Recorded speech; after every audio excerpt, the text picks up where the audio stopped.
Humans of the cardboard, welcome back to Just Nuts, guys. Today we move forward with more Phantom Nightmare reveals. Today it's only one more spell card, so another little trickle effect here. But this is a pretty interesting spell card. It actually supports fusion and synchro-based archetypes. I think Konami's probably going to continue with this trend of doing only one card a day, at most for a little bit. Not too much longer, but only a couple of days. My guess would be they want...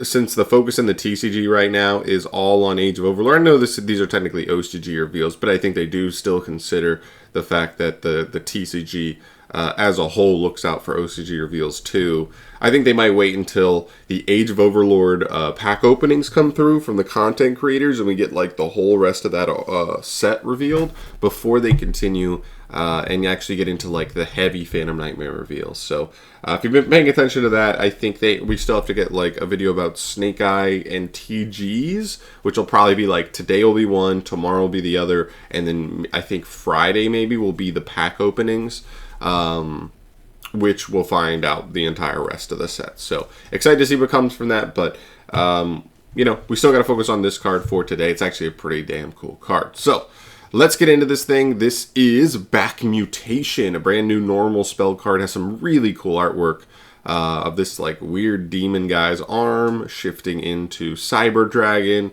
It's pretty cool. I think the base, you'll see the basis. We'll talk about the basis when it comes to actual card. All right, this card reads that you can only activate one card with its name once per turn.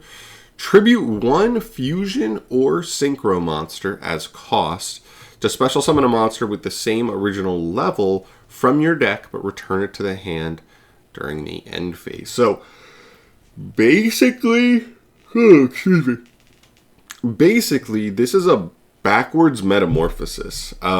Instead of tributing a monster and summoning a fusion monster straight out of the deck, you're actually tributing a fusion or synchro and summoning any monster with the same level from the deck, you know, the opposite way, which is pretty cool. It's actually like not a bad effect. I think there are some inherent key differences, but like it's pretty interesting, and that's why you have the artwork here. I don't remember this guy's name, but he was like I think a classic fusion monster to summon off of like I think potentially Metamorphosis, because he actually was some sort of negate on field, or Metamorphosis or Magical Scientist type summon.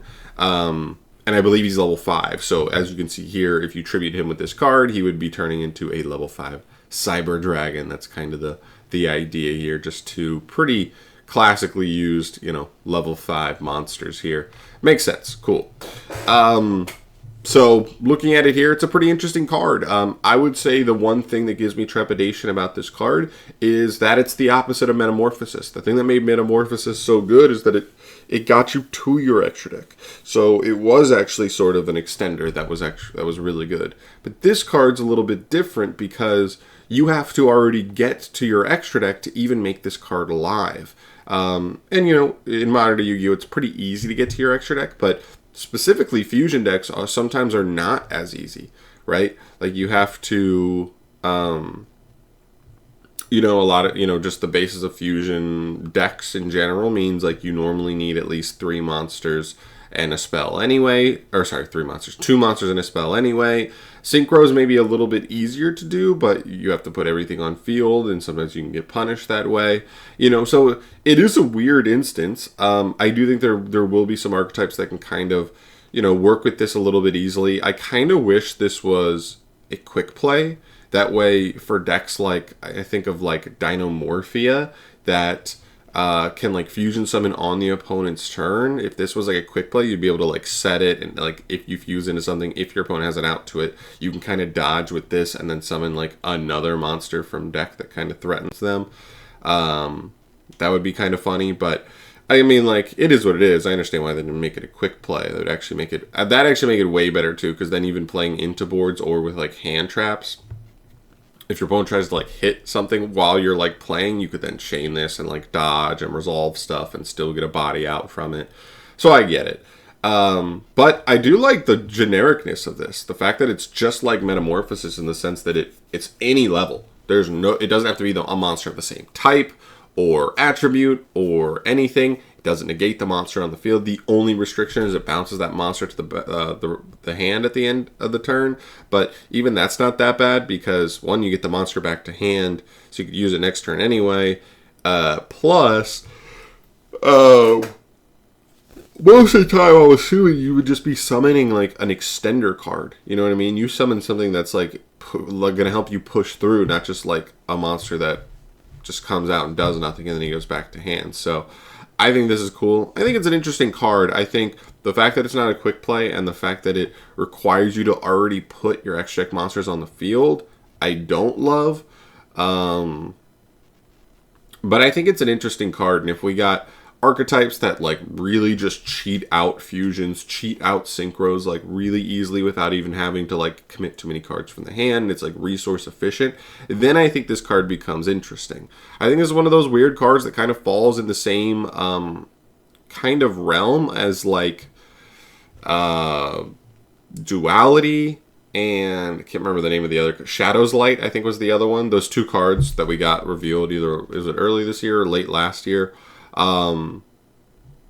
That like you read them and you're like, there may be a very particular deck where they come up in down the line, but right now they don't like jump out to me as something that specifically is going to be awesome. So I think this card can kind of go into that pool of cards. Fusion Reinforcement's another one. But for now, I'll keep it in the back of my mind. It's probably a card that when Phantom Nightmare comes out, I'll scoop it and it'll go into my binder as one of those cards that I'd rather have, especially if it's a holo.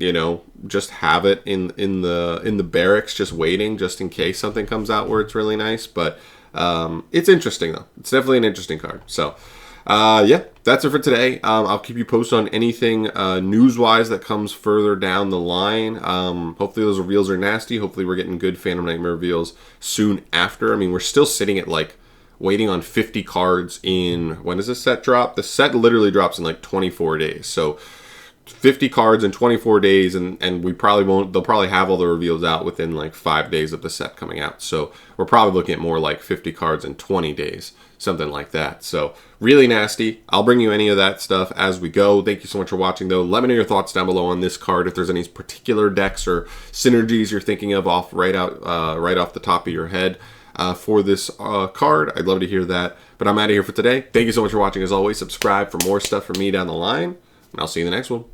Peace.